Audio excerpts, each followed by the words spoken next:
Sal Mineo was a talented actor and heartthrob of the 1950s and 60s, best known for his roles in iconic films such as Rebel Without a Cause and Exodus. But behind the glamour and fame, Mineo struggled with personal demons that ultimately led to a tragic end. His life was marked by a tumultuous childhood, a roller coaster career, and a struggle to come to terms with his sexuality in an era where homosexuality was taboo. In this article, we will explore the life and sad ending of Sal Mineo, shedding light on his remarkable talent, his personal struggles, and the legacy he left behind. Salvatore Mineo Jr., known to the world as Sal Mineo, was born on January 10, 1939, in the vibrant and bustling neighborhood of Harlem, New York. Although some accounts suggest that he was born in the Bronx, where he grew up with his family. As a young boy, Sal got involved in wayward activities, which worried his mother, Josephine. She received advice from a talent scout who suggested that Sal should take up performing arts. It was an opportunity that Josephine believed would give her son a chance to shine and steer him away from trouble. Following the talent scout's advice, Sal began attending acting and dance classes at the Professional Children's School. It was there that Sal's talent for acting began to shine. He made his first Broadway appearance in 1951 in Tennessee Williams' The Rose Tattoo in a minor role.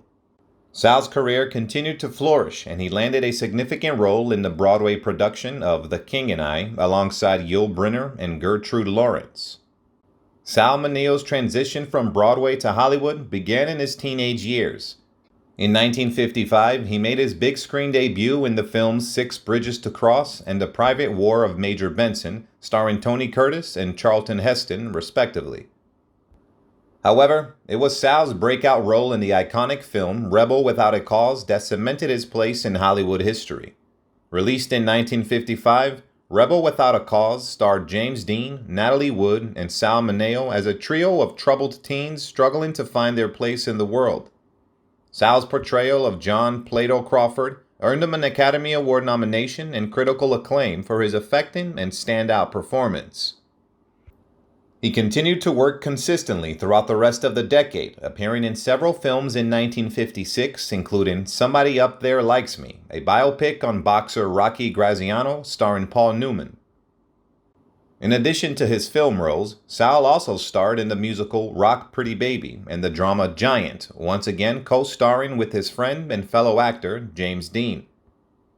Sal's success in Hollywood continued, and he landed leading roles in films such as Dino in 1957, Tonka in 1958, where he played a Native American character, and The Gene Krupa Story in 1959.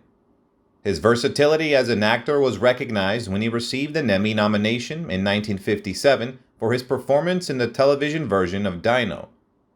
In addition to his acting career, Sal also had success as a pop singer, charting top 40 singles.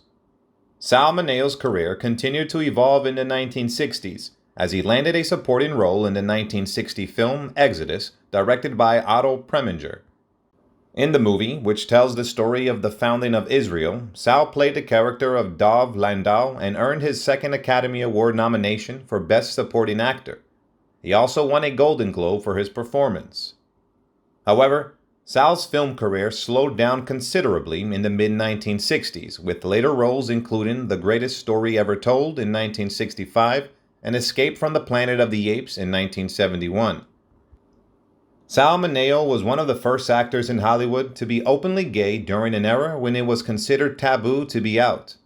His later project choices often reflected his sexual orientation, and he became an advocate for LGBTQ rights. In addition to his acting work, Sal returned to the stage and began directing plays. He directed the dramas End as a Man and Fortune and Men's Eyes, with the latter exploring themes of power and sexuality in a prison setting. He began to struggle financially and took on television projects such as Stranger on the Run, 1967, and The Challengers, 1968, as well as guest appearances on popular shows such as Columbo and SWAT. However, his luck didn't seem to improve, and he found himself looking for work in San Francisco during the mid-1970s. In February 1976, Mineo was rehearsing for the play P.S. Your Cat is Dead in San Francisco. After a long day of practice, he returned to his West Hollywood apartment and parked his car in the carport below. Unfortunately, he was approached by a mugger who fatally stabbed him in the heart. The neighbors heard Mineo's cries for help and found him lying in the parking alley, bleeding profusely. He collapsed after walking only a few steps and died immediately. Lionel Ray Williams was a young man with a long criminal record who worked as a pizza delivery man. In March 1979, he was found guilty of killing actor Sal Mineo and committing 10 robberies. Despite some confusion among witnesses about what had occurred on the dark night of Mineo's murder, Williams maintains that he had no idea who Mineo was. However, corrections officers overheard him admitting to the stabbing. Williams' wife later confirmed that on the night of Mineo's death, he had come home with blood on his shirt. For several years, speculation about the motives for the murder persisted until the police investigation concluded that it was a random robbery. Williams was sentenced to 57 years in prison and was later paroled in 1990 after serving 12 years. Mineo was buried at Gate of Heaven Cemetery in Hawthorne, New York. Goodbye and rest in peace, Sal Mineo.